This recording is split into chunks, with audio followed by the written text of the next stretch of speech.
జై శ్రీరామ్. మనం చూస్తుంది దొండపాదండి. మనం సాధారణంగా దొండపాదు ఏం చేస్తామంటే కటింగ్స్ ద్వారా పెడతాం. మనం విత్తనాల ద్వారా దొండపాదులు రావడం చాలా రేర్, ప్లస్ ఎదగడానికి చాలా టైం పడుతుంది. అలా మీకు దొండపాదు వస్తే కనుక మీకు ఈ మాత్రం కాండం అయ్యి మీకు కాయ నిలబడాలంటే ఒక 2 ఏళ్ళు పడుతుంది.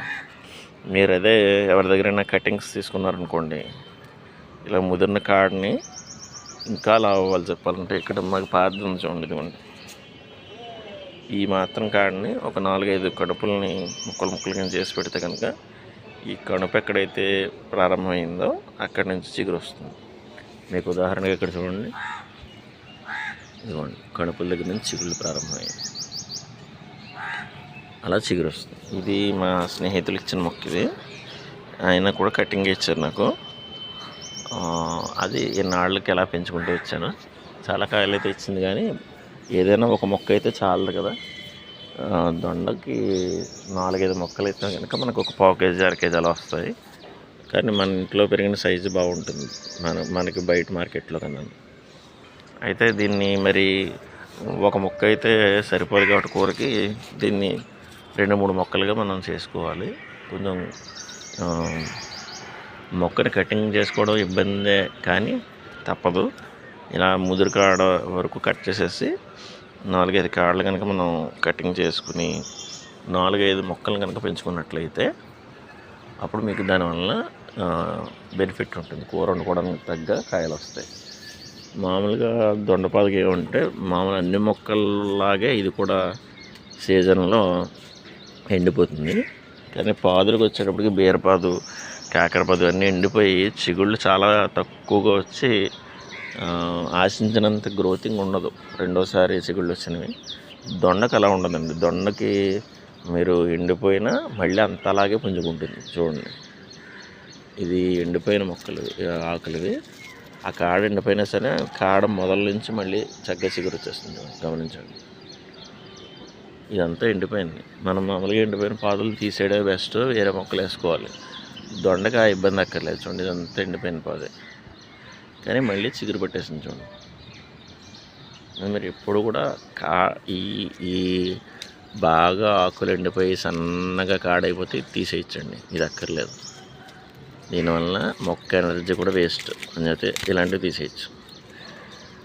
కానీ పచ్చికాడ ఎక్కడి వరకు అయితే ఉందో ఇది చూడండి, ఇది పచ్చికాడ. దీన్ని ఖచ్చితంగా మళ్ళీ ఆకుల దగ్గర నుంచి చిగుళ్ళు వచ్చేస్తాయి. దీన్ని తీయవలసిన పని ఉన్నది. చూడండి, మళ్ళీ కాయలు కాసేస్తాయి.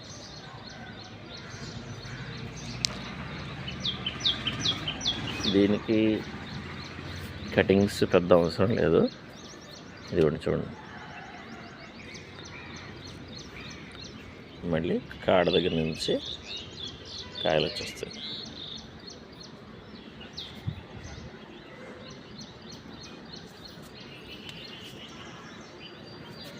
దీనికి మనం ఆవు పేడ ఎరువు మామూలుగా మనం ఓడబ్ల్యూడిసి కానీ జీవామృతం కానీ లేదా మాగిపోయిన పేడ కానీ వేస్తే సరిపోతుంది.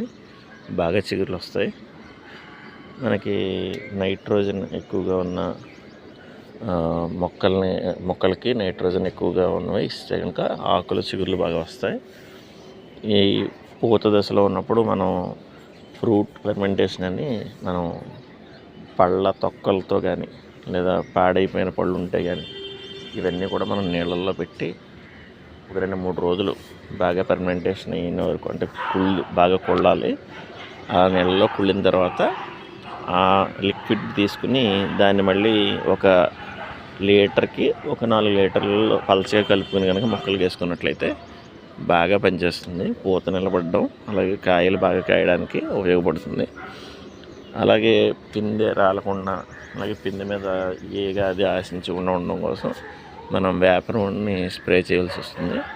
అలా స్ప్రే చేస్తే ఆ పూతకి చీడది పట్టదు, కాయ కింద ఫలదీకరణ చెందడానికి ఎక్కువ ఆస్కారం ఉంటుంది.